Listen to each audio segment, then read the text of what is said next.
Hello, everybody. It is live on KEXP, and I'm your host, Troy Nelson, from listener-powered independent 90.3 FM, KEXP in Seattle, and 92.7 in San Francisco, and we are streaming 24/7 at KEXP.org and our free mobile apps. And these live performances right here are made possible by people just like you, so thank you so much for supporting KEXP.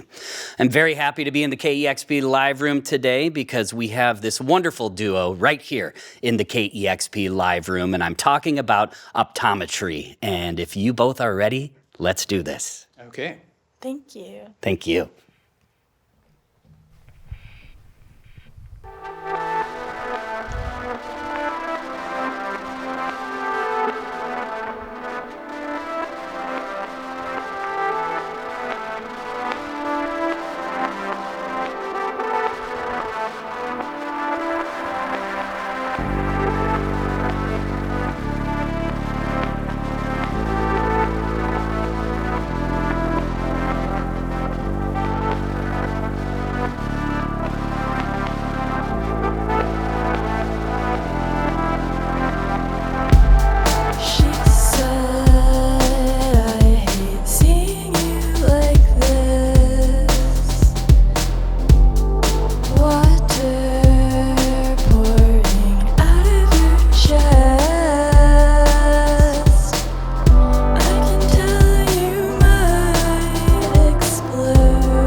Awesome. You are listening to Optometry live right here on KEXP.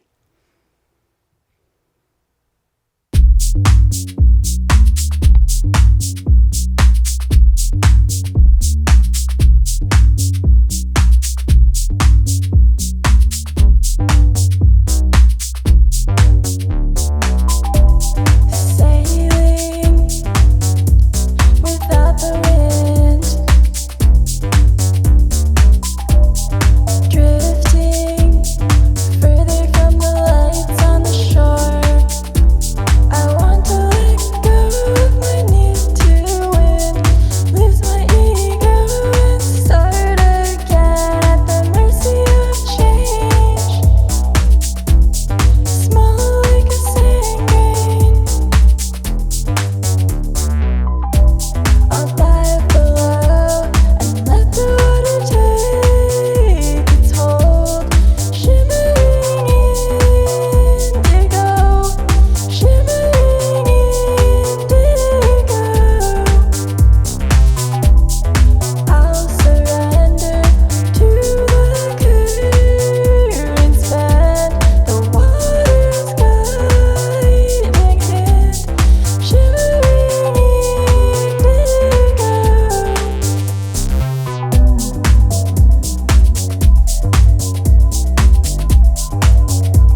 Wonderful.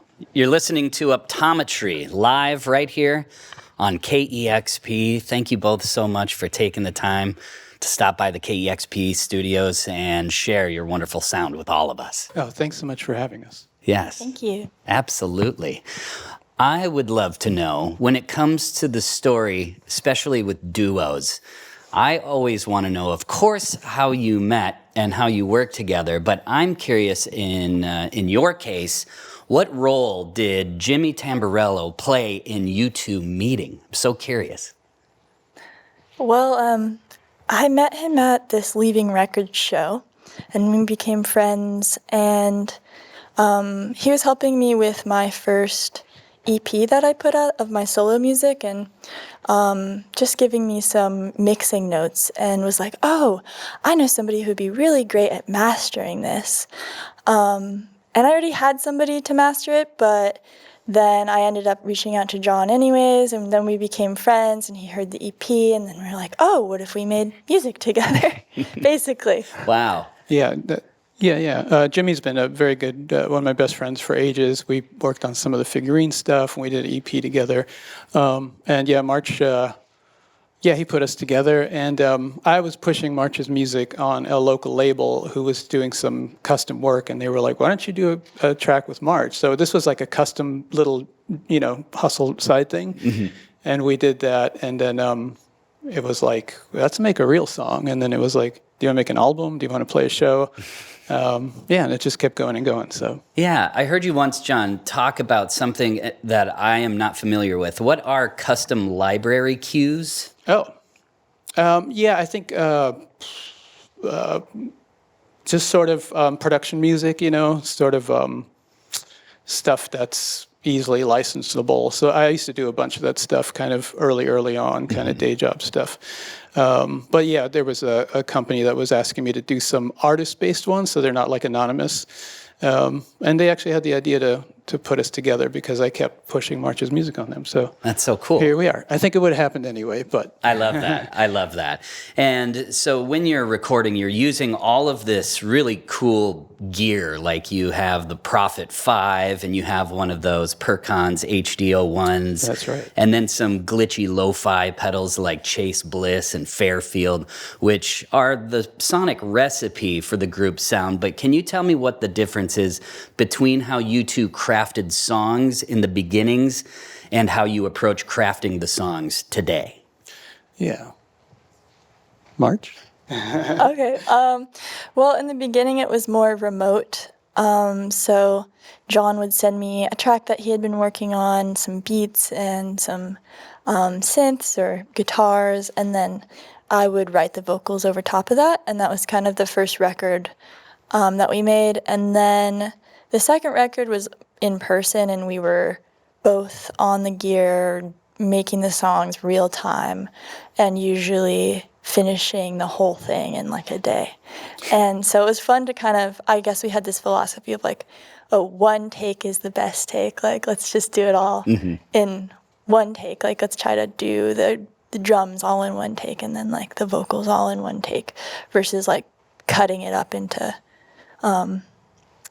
like, I don't know, there's this recording technique. Comps. Yeah, comps. We prefer to go old school, or March for sure. Yeah. I'll be like, it's cool, we can comp into it. No, I want to do it again. The whole thing, So I'm like, okay. But I think it comes out emotion-wise, just cohesiveness. We did do some of the earlier stuff together, but, I think we still love that record, and the first song is from there. That's still a really special track. But yeah, to March's point, it was just like, it's just completely just this great collaboration now, and it's very Freaky Friday. You can see me attempting to play the guitar, but these are March's guitar parts. But when we play live, I'm playing them, and then when we're in the studio, now she's editing drums. So it's becoming very, just a big pot of creativity. And then also I would mention the visual element, and a lot of stuff that we're working on is largely due to March. So yeah, it's just, and also to your point, I don't know how you knew the gear list. I don't think I shared that with you. It's pretty amazing. But having a bunch of toys, we really kind of also settled on simplicity. Like the Prophet 5 is the keyboard, and the Percons kind of does all the drums, and we kind of do the rest. So it's like it just needs to be really simple for us to really feel like we're getting to that finish line, comfortably and just feeling really locked in with it. I love how collaborative this project is. And lastly, there is sort of a sci-fi theme going on in the music. And can you tell us about the relation to the album title and its connection to Mount Shasta in Northern California? Well, I'm from Northern California, and the lore around Mount Shasta has always been like a big part of growing up, just the Lemurians, and do they exist, do they not? Do they live in tunnels in Mount Shasta? Who knows? And so I felt like when we were working on this record, we were really going kind of into this sci-fi fantasy realm and exploring like contemporary topics and kind of processing grief and different things, but kind of through this fantasy realm. And so I felt like it needed a title that fit that. And I was like, well, Atlantis is not. Like, that's a no. And then I was like, but wait, Lemuria.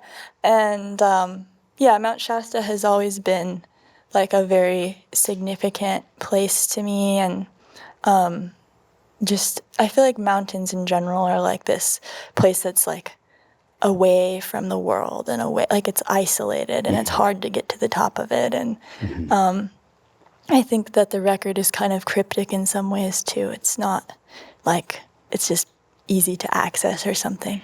Yeah, I think I'm happy that you picked up on that for the little that we've given, but we realized that we planted a little seed, and we're developing a lot of stuff around that little seed that was planted. So that's been really fun going forward, all the stuff we're working on. Yeah, well, that seed is definitely growing. And once again, thank you so much for taking the time to do this today. And also, I want to thank you, the listeners, the viewers, for supporting KEXP so we can bring you these live sessions. And you can subscribe to our YouTube channel for tons of experiences just like this one. And KEXP is a nonprofit arts organization, and the music that you find here is made possible by individual donor support. So thank you once again. And Optometry, thank you once again for being here with us. Oh, thank you so much. Absolutely. Thank you. You've been listening to Optometry live on KEXP. Discover new music at listener-powered KEXP.org.